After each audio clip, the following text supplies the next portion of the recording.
자, 49번 넘어가도록 합시다. 우리는 비용이라고 할 때 그냥 뭉뚱그려서 비용이라고 해요. 뭐 여행 갈 때 얼마 들었냐, 이 물건 살 때 얼마 들었냐. 근데 경제학에서 비용이 약간 좀 복잡한 면이 있습니다. 자, 구분 좀 해볼게요. 기회비용이라고 하는 개념이 있고 매몰비용이라고 하는 개념이 있습니다. 이 기회비용이라는 개념에는 명시비용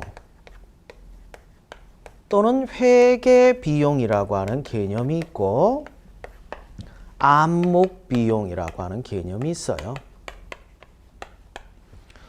자, 여러분이 예를 들어서 아르바이트를 안 하고 놀러 갔다고 합시다. 아르바이트 안 하고 선택을 했죠. 선택을 했을 때 놀러 가면 돈 드는 거 있죠.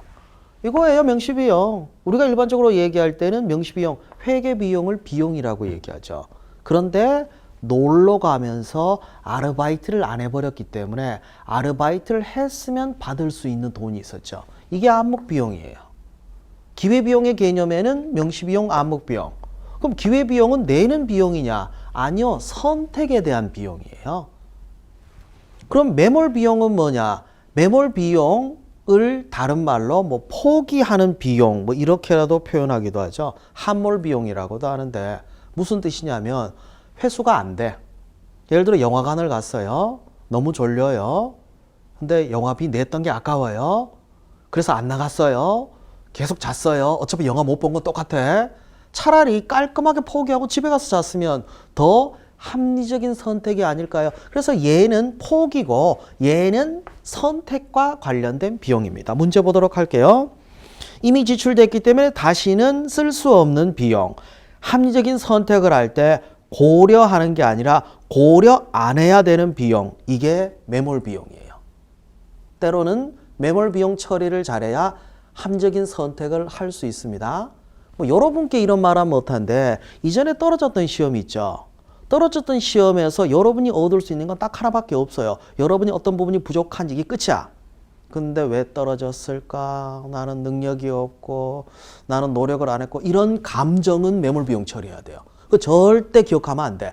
빨리 잊고 다음 시험을 준비하는 게 더 합리적인 선택입니다. 자, 이어서 50번 문제 보도록 할게요. 재화, 물건을 얘기하죠. 이 재화도 종류가 좀 있어요. 구분 좀 해볼게요. 재화의 종류. 우리가 대가를 지불하지 않고 쓸 수 있는 재화들도 있습니다. 뭐 공기, 강에 있는 물, 이걸 자유재라고 하죠. 자, 자유재와 달리 내가 대가를 지불해야 쓸 수 있는, 다시 말해서 시장에 거래되는 게 있어요. 이걸 경제재라고 해요. 그럼 자유재와 경제재는 바뀌지 않는 게 아니냐? 아니요, 바뀌어요. 물이 그렇죠. 원래 강물 퍼먹다가 요즘은 생수 돈 주고 사 먹죠. 그래서 자유재에서 경제재가 되는 경우들도 있어요. 물론 거꾸로 경제재에서 자유가 되는 경우는 거의 못 봤는데, 자, 이 경제재를 가지고 좀 구분해 보자면 경제재 중에도 두 재화가 전혀 상관이 없는 재화가 있어요. 이걸 독립재라고도 합니다. 독립재가 뭐냐면 소금, 설탕 둘 영향 끼쳐요? 아무 상관이 없어요. 독립재예요. 근데 서로 연관을 끼치는 재화가 있습니다. 이걸 연관재라고 해요. 이 연관재 중에서 대체재라는 게 있고 보완재라고 하는 게 있어요. 대체재는 뭐냐? 경쟁 관계에 있는 재화. 이게 이걸로 대체되는 거 있죠. 뭐가 있을까요? 커피와 홍차, 소주와 맥주? 소주 대신 맥주 먹잖아요. 그럼 대체재예요. 그럼 보완재는 뭐냐?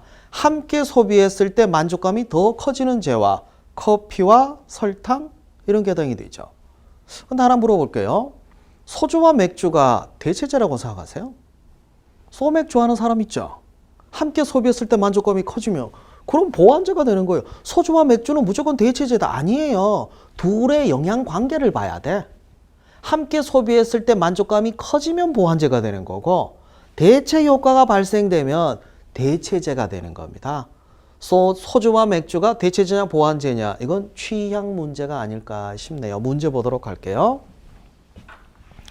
자, 50번입니다. 보완제에 해당되지 않는 것. 다시 말해서 함께 소비했을 때 만족감이 커지는 재화가 아닌 것만 찾으면 되겠죠. 커피와 설탕, 보완제, 소고기와 돼지고기 함께 먹지는 않죠. 또 이렇게 얘기하면 나는 그 소고기 먹다가 그 다음에 돼지고기 먹으면 더 맛있다. 그건 개인 취향이고 일반적인 기준을 가지고 평가해야죠.